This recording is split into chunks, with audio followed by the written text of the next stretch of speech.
monde et bienvenue à un autre épisode de Politiquement parlant avec Salim Idrissi et Georges Tsantrizos. Merci beaucoup de nous suivre. Merci beaucoup de vous être abonnés sur toutes les plateformes. On est sur YouTube, Facebook, Instagram, Twitter, sur toutes les plateformes audio. S'il vous plaît, continuez à nous appuyer. Ça nous fait chaud au cœur. On fait ça pour, évidemment, vous. On veut grandir un peu cette communauté-là, avoir plus de discussions, plus de sujets sur lesquels on peut échanger. Et ça nous fait plaisir. On a une émission très spéciale aujourd'hui. Salim, ça va bien? Super bien, merci. Et toi? Donc là, les gens savent qu'à chaque fois que tu es assis à côté de moi, ça veut dire qu'on a une troisième personne.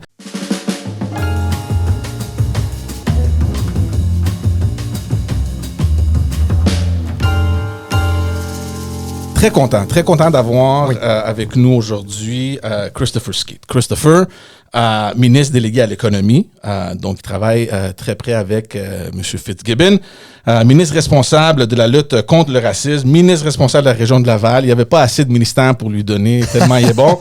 Mais le plus important, évidemment, député du comté de Sainte-Rose. Christopher, comment ça va? Ça va très bien, merci beaucoup de me recevoir. On va parler un peu, on peut se tutoyer, on se connaît quand même un peu bien. Et Christopher était très généreux lors de la campagne, il est venu sur l'autre podcast, on a fait une belle tournée dans le comté, dans le Car Ride Conversation.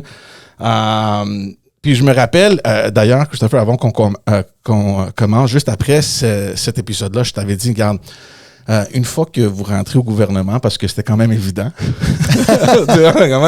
j'ai dit, j'espère que le premier ministre est au courant un peu de tes habiletés et j'espère qu'il va te reconnaître le talent que tu as et tout ce que tu as offert au parti et qui te nommera dans le conseil de ministres. Tu as dit, George, hein, les lignes d'habitude qu'on reçoit.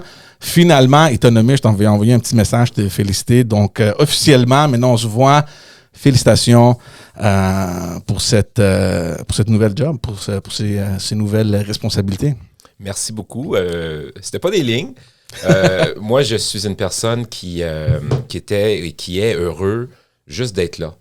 Les gens ne réalisent pas à quel point c'est un privilège même quand je pense d'où je viens, de juste être dans la conversation, d'être député, pour moi, c'est très spécial. La confiance du premier ministre en tant que ministre, c'est sûr que c'est apprécié, mais je vis pas pour ça. Il y a certaines personnes, je peux penser que c'est une ambition, mais pour moi, mon ambition, c'était de faire de la politique et de pouvoir vivre à faire ça, et je le réalisais déjà. Donc, mais oui, ça a été une surprise, mais aussi une belle tape dans le dos.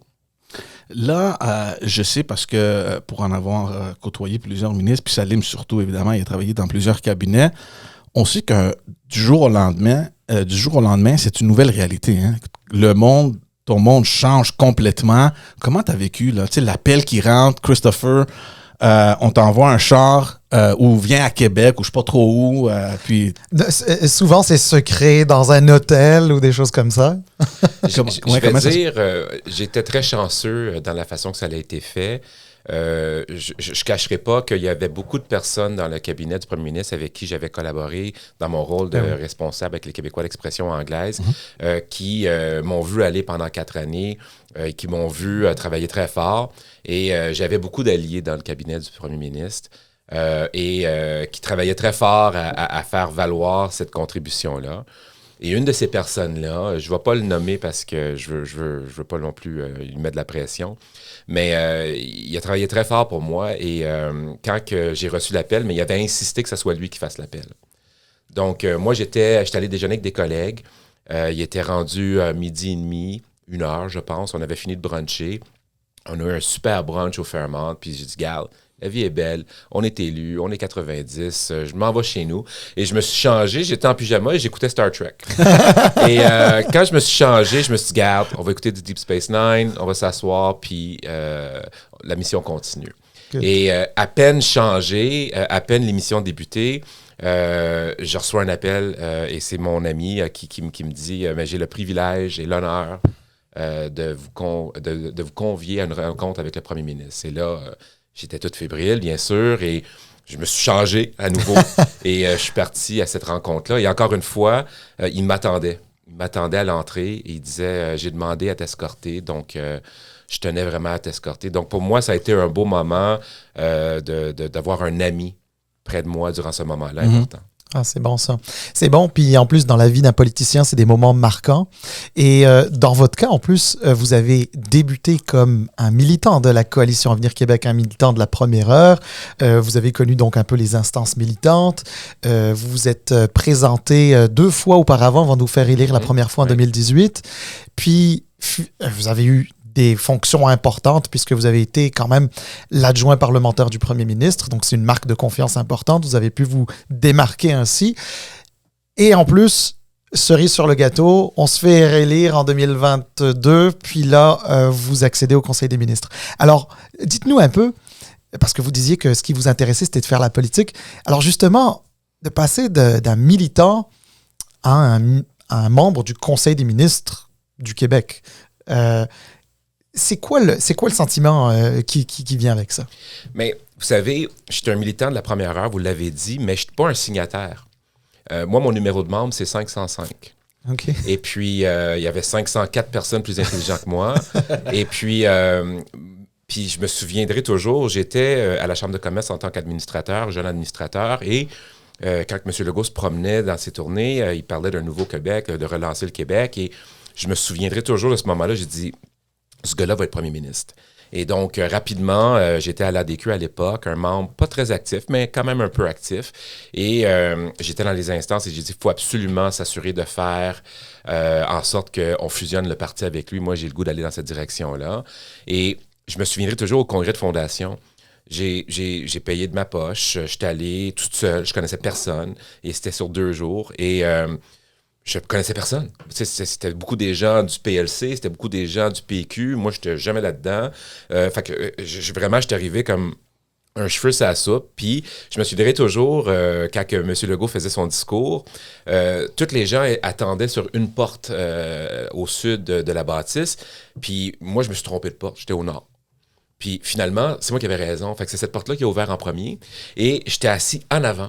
Et j'écoutais le premier ministre faire son premier discours au congrès de fondation et j'étais en avant avec des petites ballons. Puis il me regardait, je le regardais, j'étais sur la première rangée et je me souviendrai toujours, je le voyais que, tu sais, quand on fait un discours, on focus sur une personne et j'étais cette personne sur qui il focusait et je l'encourageais à applaudir et dire que j'étais avec lui.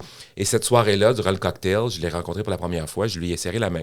Et à l'époque, M. Legault disait, je vais faire de la politique pour 10 ans pour transformer le Québec. Et je lui ai serré la main, je lui ai dit, à ce moment-là, vous êtes en politique pour 10 ans, M. Legault, je vais être avec vous. Et là, l'histoire est, par la suite, j'étais directeur de campagne pour le candidat dans Sainte-Rose. On m'a demandé de me présenter en 2012 dans Vimont, je l'ai fait. Et après ça, 2014 dans Fab. Après ça, 2018 dans Sainte-Rose et le reste de l'histoire, mais on la connaît, mais vraiment de vraiment, vraiment rien à ministre aujourd'hui, vraiment. Là. Bravo, c'est un beau parcours. George?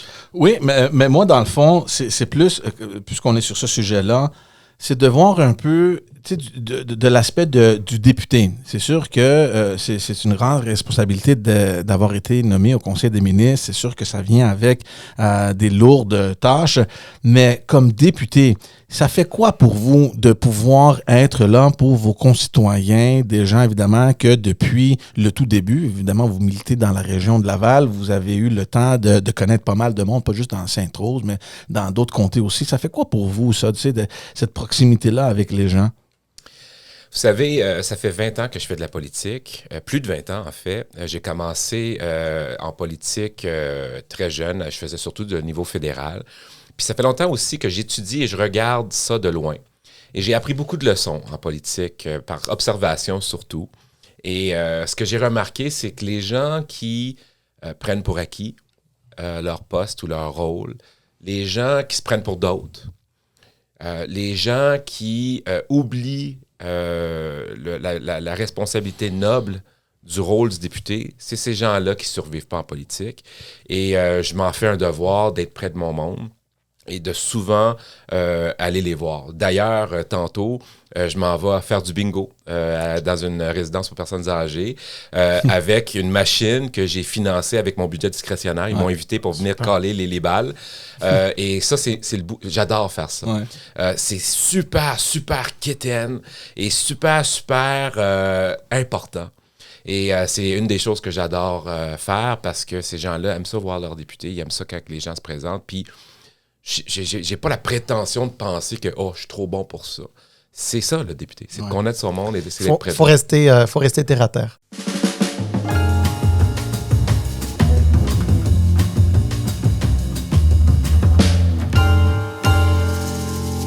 Mais là, évidemment, vous êtes député. Maintenant, vous êtes aussi membre du gouvernement. Vous êtes ministre délégué à l'économie. Est-ce que vous pouvez nous parler un petit peu de votre mandat, des dossiers particuliers que le ministre délégué à l'économie est censé piloter au nom du gouvernement? Bien, j'ai des grandes responsabilités actuellement et je vais avoir d'autres responsabilités à venir. Puis vraiment, dans notre cabinet, c'est le fun parce qu'on touche à tout. Mais les responsabilités que j'ai, moi, c'est tout ce qui est les produits du Québec, tout ce qui est l'achat local. Et surtout, l'allègement réglementaire. Prochainement, dans les prochaines semaines, je vais déposer un projet de loi pour faire de l'allègement réglementaire. On va arriver avec 44 mesures de réduction du fardeau administratif pour différentes entreprises et on va aussi avoir quelques innovations dans le domaine de l'alcool. Et ça, c'est quelque chose qui est très important. On s'est donné comme objectif de réduire le fardeau administratif par 200 millions sur les 5 prochaines années. Donc, on a du travail à faire et on s'est aussi engagé à déposer un projet de loi par année pour le faire. Donc, à tous les années, j'ai la responsabilité du premier ministre de déposer un projet de loi d'allègement réglementaire. Donc, ça, c'est mon gros focus pour le moment. Mais ça ne m'a pas empêché récemment de faire le projet de loi pour la ligne vers New York pour vendre notre électricité à New York. Et je collabore avec le ministre Fitzgibbon sur beaucoup d'enjeux énergétiques aussi. Il y en a beaucoup sur notre planche dans ce domaine-là. Et on n'est pas assez de bras, donc je contribue aussi à ce niveau-là. Bien, surtout maintenant qu'il y a eu aussi la responsabilité de l'énergie, je trouve que ça matche bien avec l'aspect économique. Donc, moi, je n'ai pas trouvé que c'était un mauvais move, là, ça de... Bien, en fait, c'est novateur, mais c'est aussi très tendance. Parce que vous avez raison, maintenant, on ne peut pas dissocier la question économique des besoins énergétiques qui viennent avec. Et je pense, on n'a pas assez parlé de cette équation-là, cette adéquation-là, par le passé. Maintenant, quand on analyse un projet, oui, il faut qu'il y ait des retombées économiques, oui, il faut que ça soit structurant, oui, il faut que ça crée des bons emplois, mais aussi, il faut se poser la question, avons-nous le courant pour bien amener à terme cette nouveauté-là? Et avant, on ne se posait pas ces questions-là parce qu'on était en surplus. Là, il faut vraiment gérer la croissance du Québec, notamment avec nos plans de décarbonation. Là, je vais vous ramener un petit peu sur ce que vous disiez juste avant, là, le projet de loi que vous allez déposer sur l'allègement réglementaire. Je trouve ça très, très, très intéressant. Je vous amène un petit peu sur le terrain politique.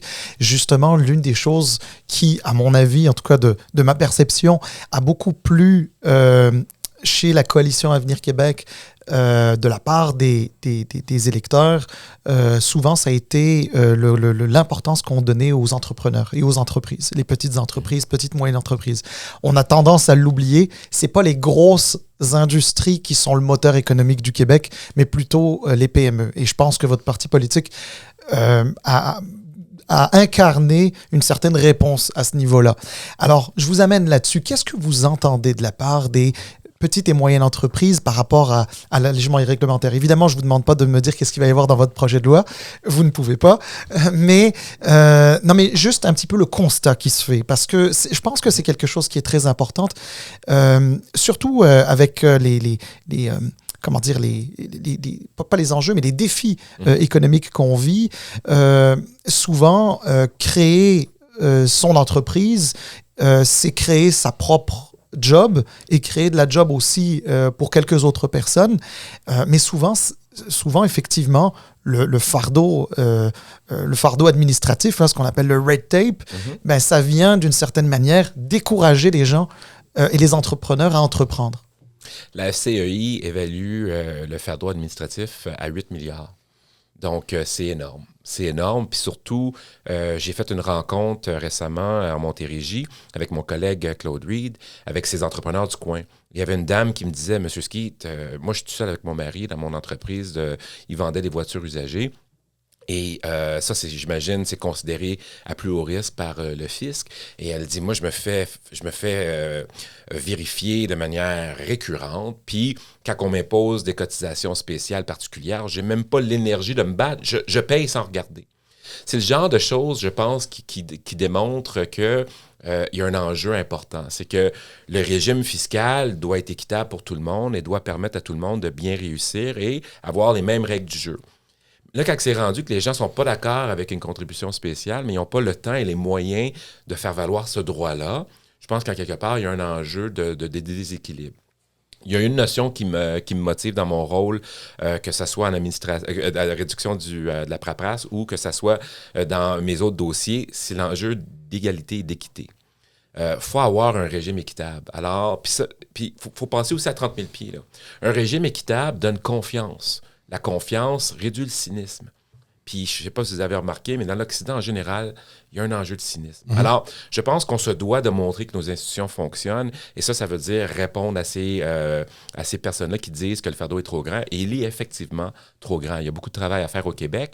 Quand je me compare en Ontario, on aime ça se comparer à l'Ontario, mais eux, ils ont déjà réduit de 500 millions le fardeau administratif. Il y a un ministère du Red Tape, proprement, avec 50 fonctionnaires, associés au conseil exécutif, avec un ministre nommé en titre pour la réduction de la paperasse. Je pense qu'en quelque part, c'est un modèle à suivre. Il faut se donner les moyens de réduire ce fardeau-là. Tu as mentionné quelque chose avec la SAQ, et évidemment, c'est notre société d'alcool, là. Et je vais retourner un peu dans votre congrès qui a eu lieu cette fin de semaine où il y a eu une proposition d'éliminer le monopole de la SAQ qui a été refusée. C'est quoi la position? C'est quelque chose, évidemment, un sujet qui revient toujours, là, tu sais, la SAQ et qu'est-ce qu'on va faire, puis les avantages, puis les désavantages. Là, j'imagine qu'il y a une politique qui va se dessiner sur spécifiquement la SAQ, mais on s'entend en quoi exactement? Ou pourquoi ne pas même prendre en considération cette résolution-là qui, pour moi, est quand même intéressante? Il y a au Québec un courant de gens qui pensent que la SAQ est trop restrictif, est trop ci, est trop ça, est pas assez ci, est pas assez ça.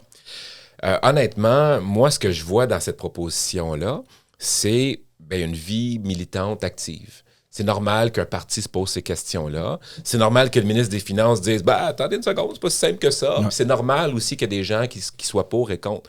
Moi, je pense que ce qui est important, c'est d'avoir le débat. Je pense qu'au Québec, il n'y a personne qui questionne l'importance de la majoration. Je pense qu'il n'y a personne au Québec qui penserait qu'on voudrait avoir la totale libéralisation du marché. Mais je pense que c'est pertinent de se poser ces questions-là et de dire, y a-t-il moyen d'aider nos petits artisans? Je suis allé faire une visite récemment dans Charlevoix. J'ai rencontré Menot. Menot, c'est un distilleur, un micro-distilleur artisanal qui fait du grain à la bouteille. Imaginez, là. Ils vont à l'île aux coudes, chercher leur blé, chercher la malte, puis ils font eux-mêmes leur propre alcool neutre qui, après ça, assaisonnent ici au Québec, dans Charlevoix. Il me semble qu'on voudrait réduire la paperasse pour ces gens-là, réduire le fardeau administratif et leur donner un avantage versus des gens qui, eux, achètent de l'alcool neutre à l'étranger ou dans d'autres provinces, puis qui l'importent, mettent quelques épices, puis le vendent. Je pense qu'en quelque part, il faut se poser la question, qu'est-ce qui est structurant? Il faut répondre à ces questions-là. Puis le fait qu'on en parle, d'un bord ou de l'autre, je pense que c'est bon. Ça fait avancer le dossier. Je vais juste faire un peu de pouce sur ce que sur la question de George par rapport à cette résolution que j'ai trouvée très intéressante. Puis vous faites bien de dire qu'il y a des gens qui sont à la fois pour et contre, parce que je fais partie de ces personnes-là qui sont à la fois pour et contre la privatisation, si vous voulez, d'une certaine manière, ou le non-monopole, disons pas la privatisation, mais du non-monopole de la SAQ. Oui. Effectivement, il y a des arguments qui sont aussi bons pour que contre. Mais là, je vous amène encore une fois un petit peu sur le terrain politique. Justement, comme ancien adéquiste, vous le mentionnez, vous parliez il y a un certain nombre de personnes au Québec qui pensent qu'il faudrait casser ce monopole-là. L'ADQ en faisait partie. Ouais. C'était un des chevaux de bataille de l'ADQ, c'était ça. L'ADQ qui a été... Alors, on parlait de fusion. Moi, je pense que l'ADQ a plus été avalée que fusionnée, mais je veux dire... Est-ce qu'il reste un petit fond adéquiste quelque part à la Coalition Avenir Québec, ou est-ce qu'à un moment donné, puis c'est un peu normal, c'est-à-dire qu'un parti politique arrive au pouvoir, il y a un certain pragmatisme qui doit s'installer, puis je ne veux pas me mettre à la place du ministre des Finances, je n'ai pas cette prétention-là, mais ce que je veux dire par là, c'est que un ministre des Finances pourrait se dire, la SAQ, moi, ça me ramène, je sais pas moi, 1 milliard par année, 2 milliards par année, je sais pas, je dis des chiffres au hasard. Je peux pas me passer de ça.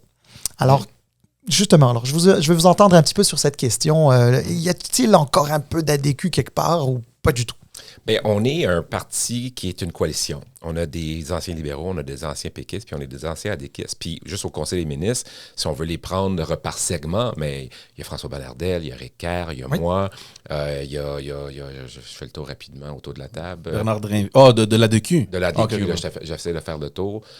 Puis en plus, on a d'autres fédéraux conservateurs. M. Girard, c'est un ancien du Parti conservateur, il s'était présenté à l'époque. Donc, pour moi, je pense que cette mouvance-là, centre-droit, économique, elle est très présente dans notre caucus et dans notre Conseil des ministres. On a Yuri Chassin, pour ne pas négliger son emprise justement sur ses positions très importantes. Donc, ces discussions-là, on les a. Où ce que je pense que la discussion doit avoir lieu, c'est pas de dire si on se passe du milliard qui est presque 2 milliards avec la TPS-TVQ, si on s'en passe. La question est surtout de dire, gardons la majoration, est-ce qu'il y a possibilité de libéraliser? Puis ça, je pense que j'ai pas la vérité infuse, mais moi, je veux jaser. Vous voulez faire le débat? Ben, je veux parler. Et il y a d'autres personnes qui se disent, non, c'est correct comme c'est ça, comme c'est là, puis ça aussi, c'est correct.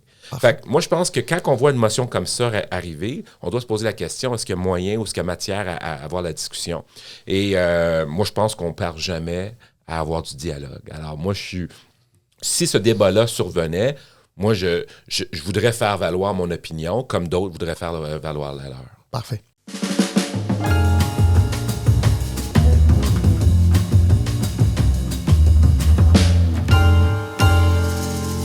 Juste à la blague, Christopher, je ne sais pas, ces dernières semaines-là, je me demandais, parce qu'on se préparait évidemment pour te recevoir, je me disais, tu sais, Christopher, il doit être content de ne pas être élu dans la région de Québec.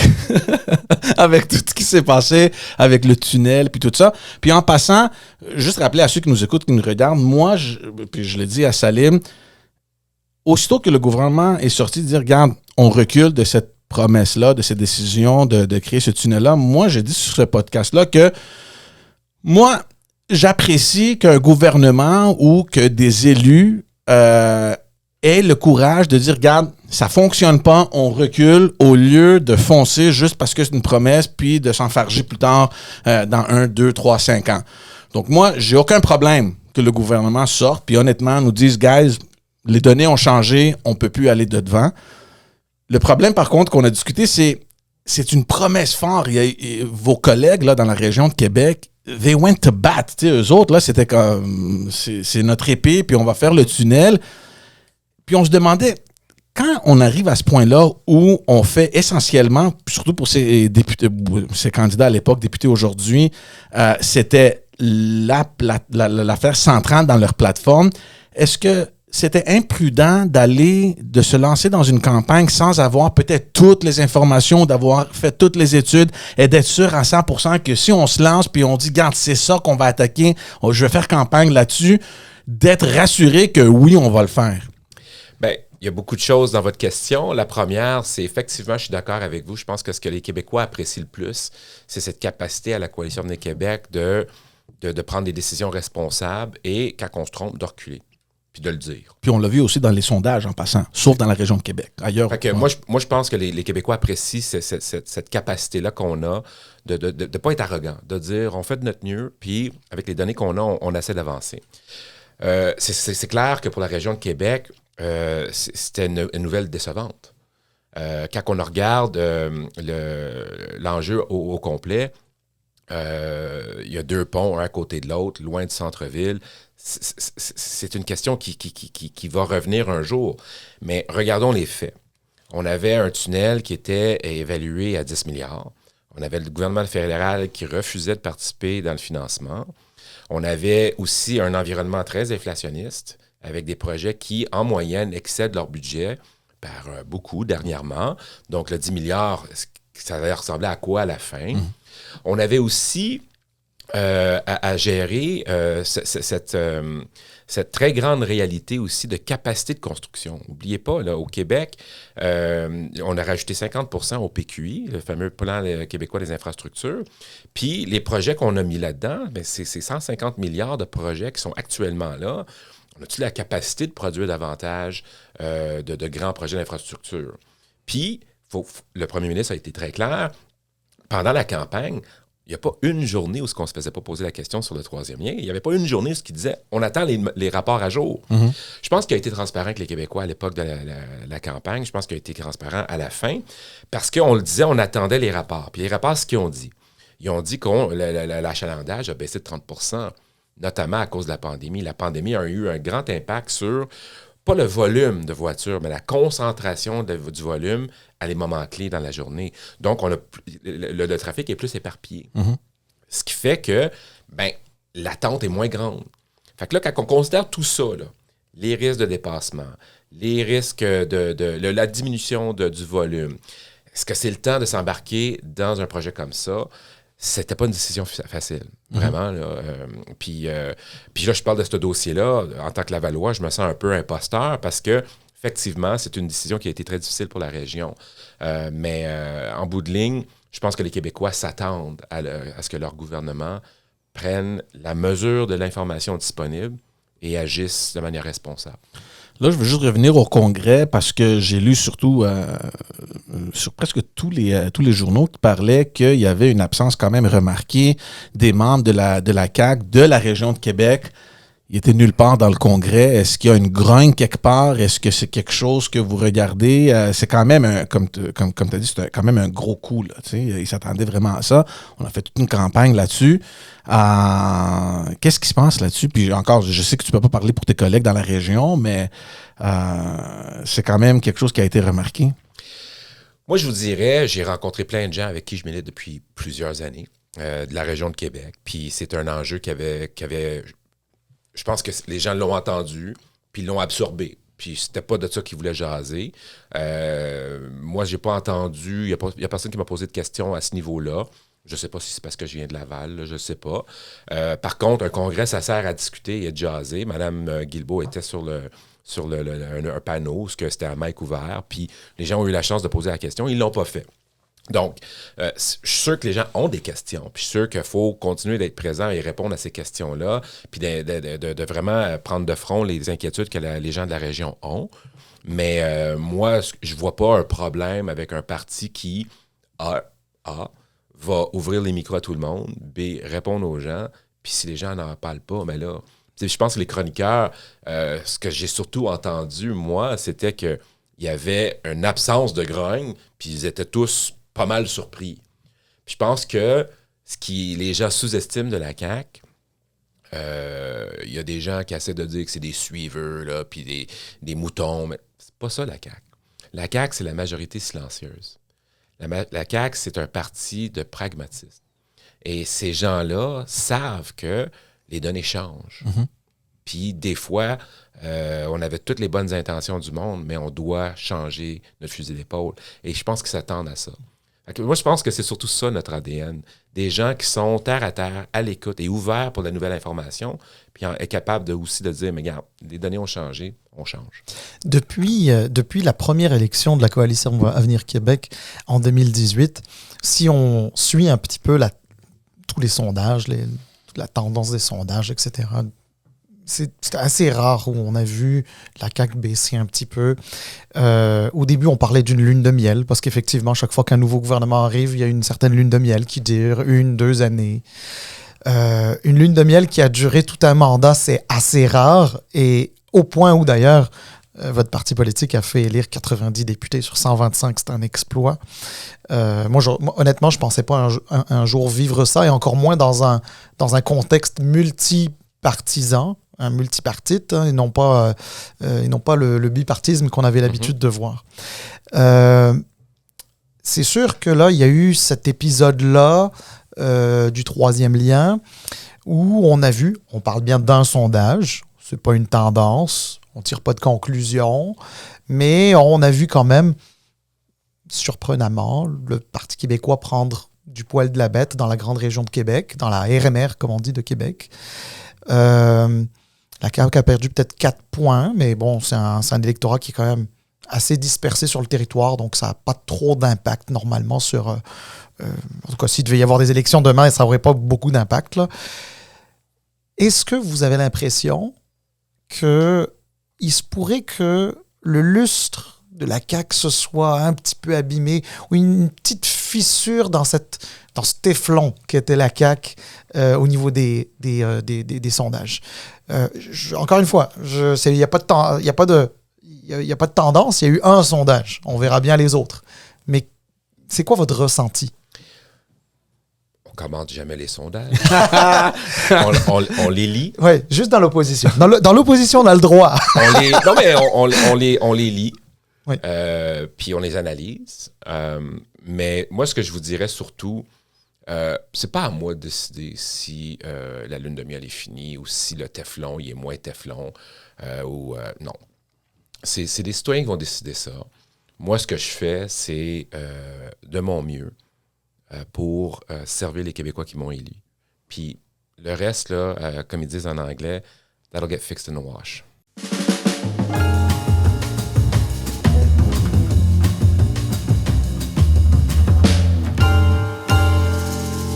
Je veux juste aborder un peu le sujet du racisme. Évidemment, le ministre responsable pour la lutte contre le racisme. Et je veux revenir un peu en arrière parce qu'il y a eu récemment la nomination au niveau fédéral de Justin Trudeau d'une représentante spéciale chargée de la lutte contre l'islamophobie, Mme Amira El-Gawabi. Je sais que elle a eu des propos quand même controversés au sujet du Québec. Il y a eu une position quand même assez unanime au niveau de l'Assemblée nationale sur cette nomination-là. Vous, de votre côté, l'avez-vous rencontrée ou prévoyez-vous la rencontrer? Je ne l'ai jamais rencontrée, je ne l'ai jamais croisée dans les événements dans lesquels je participe. Elle ne vous a jamais contacté non plus? Je ne sais pas ce qu'elle fait, mais j'ai pas eu notion de ça. Je ne sais pas quel courriel elle aurait pu envoyer. Faut dire qu'elle c'est pas une politicienne. Elle. Donc en théorie, c'est pas à elle de contacter un ministre du gouvernement du Québec. C'est une fonctionnaire. Mais c'est quand même une responsabilité qu'elle a. J'imagine que dans ses fonctions puis dans ses responsabilités-là, à travers le Canada, elle doit, à un moment donné, je sais pas, tendre la main quelque part, là, appeler quelqu'un. Qu'est-ce qu'on fait à Québec? Qu'est-ce qui arrive en Ontario ou dans les autres provinces? Je sais pas, j'imagine que le ministre responsable de la lutte contre le racisme aurait peut-être au moins un appel. Vous allez me permettre, là. Honnêtement, c'est un faux débat, cette affaire-là. Moi, je me concentre pour lutter contre le racisme ici au Québec. Je ne pense pas que cette personne-là est utile ou pas utile dans cette cause-là. Moi, j'ai du travail à faire, je le fais à tous les jours. Et qu'elle m'appelle ou pas, honnêtement, ça ne nous empêche pas d'avancer. Mais justement, qu'est-ce qui est fait? Parce qu'on voit vraiment, dernièrement, peut-être les dernières années, un peu le climat, c'est un peu plus, je ne veux pas dire violent, mais on aperçoit plusieurs choses que peut-être il y a 10 ans, 15 ans, on ne remarquait pas tellement. Là, Moi, je le remarquais. Quand je subissais du racisme. Moi, ce que je trouve qui est bien, c'est qu'on en parle. Et je pense qu'un peu de ce qu'on perçoit dans l'environnement, c'est le fait que les gens sont de plus en plus vocales à dénoncer, ce qui est une bonne chose, et que les gens sont de plus en plus intolérants à l'intolérance. Et ça, c'est une avancée. Donc, je pense qu'on entend plus parler parce qu'on n'a jamais autant parlé. Et si on en parle autant, mais c'est parce qu'on veut en parler. Donc, puis je ne mets pas mes lunettes roses. Là. Il y a des incidents qui sont désagréables, désastreux pour la vie de certaines personnes, qui ne sont pas acceptables, il faut les dénoncer. Mais en même temps, ce qu'on voit dans l'environnement, c'est quand même le fruit d'une campagne concertée depuis plusieurs années de dire « faut parler, faut dénoncer ». Alors après ça, il ne faut pas se surprendre qu'on en entend plus parler. Fait que moi, je ne vois pas ça d'un mauvais œil parce que je pense que les gens prennent conscience de l'amplitude du dossier, et pas l'amplitude, mais l'ampleur du dossier et les défis qui viennent avec. Donc, moi, je pense qu'il y a beaucoup de travail à faire. Heureusement, on a commencé à le faire. Comment on fait pour bâtir ces ponts-là? On a évidemment des amis, par exemple, dans la communauté asiatique, notre bon ami Winston Chan qui fait un travail remarquable avec la communauté chinoise qui a subi, my God, après, tu sais, durant la pandémie, je sais pas si les gens sont si stupides que ça de croire que les personnes d'origine chinoise sont responsables du virus. Franchement, on a vu plein d'affaires où des commerces étaient vandalisés, des personnes étaient agressées. Puis Winston, il fait franchement une job intéressante, puis essentielle, d'après moi, de bâtir ces ponts-là, d'élargir, comme vous dites, la conversation, d'amener les gens, rencontrer les membres de la communauté. Au niveau du gouvernement, qu'est-ce qui est fait au niveau de cet aspect-là, de bâtir les ponts, puis d'amener les gens un peu à se calmer, puis à avoir ces discussions-là? Bien, on lance un message qui est clair. C'est qu'au Québec, le racisme, c'est tolérance zéro, dans toutes ses formes. Que ce soit la communauté juive, que ce soit la communauté musulmane, que ce soit la communauté asiatique. Le Québec est un peuple accueillant, puis on n'accepte pas là, d'avoir ce genre de comportement-là, et on le dénonce. Fait que, premièrement, il ne faut pas tolérer ça. Puis c'est vrai, la communauté juive va vivre des incidents de discrimination qui sont propres à eux. La communauté musulmane, propre à elle. Puis aussi la communauté asiatique, propre à elle. Moi, je pense que la concentration que nous, on a décidé de faire, c'est de vraiment être focus sur la tolérance de tout le monde.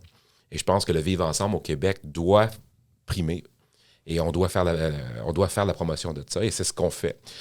Donc, je ne les prends pas à la pièce. Bien que plusieurs groupes individuels ont des défis qui sont à eux, moi, je le prends en gros. Comment on fait pour lutter contre le racisme au Québec? Et je me concentre sur cet objectif-là. Le temps file, on va terminer, mais avant de terminer, on va juste vous ramener un peu dans votre comté, dans votre région, Laval. Il y a quand même des défis importants. On va juste passer un peu rapidement de ce que vous avez remarqué dernièrement. Il y a une augmentation de la criminalité qu'on voit récemment à Laval. Qu'est-ce qui se passe? Quel autre défi avez-vous remarqué? Puis comment on fait pour les affronter? C'est inquiétant. Ce qui se passe, ça démontre que il y a vraiment eu quelque chose qui s'est passé après la pandémie. Mm-hmm. Les oppositions, là, quand on mentionne la pandémie, là, ils se mettent à huer. Là. Mais il y a un avant la pandémie et un après. Avant, on n'avait pas ces problèmes-là. Puis après, on les a. Comme d'autres dossiers. Là. Avant, on n'avait pas certains problèmes. Puis là, on a plus de problèmes.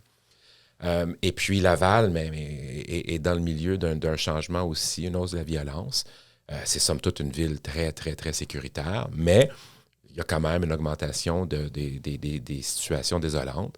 On le voit que ce soit des feux dans les commerces, qui a pris une ampleur importante, que ce soit la violence armée, qui a aussi augmenté. Donc, on est proactif. Récemment, le maire a fait une demande pour avoir un peu plus de financement pour l'aider à affronter ça. On est à l'écoute, puis on va discuter avec lui pour essayer de trouver des sous. Et on travaille là-dessus à tous les jours. Puis ça me brise le cœur parce que ces incidents-là sont souvent dans la région de Chamédé, dans le quartier de Chamédé, où j'ai grandi. Mm-hmm. Et j'ai mal à mon Chamédé. Donc, je suis ça de près. Et on va donner les outils à nos policiers et à nos services communautaires aussi, qui sont très importants en amont pour réduire ça. Puis là-dessus, tu sais, dans les derniers budgets, on a donné pour plusieurs centaines de millions d'avantages à nos groupes communautaires pour justement agir en amont.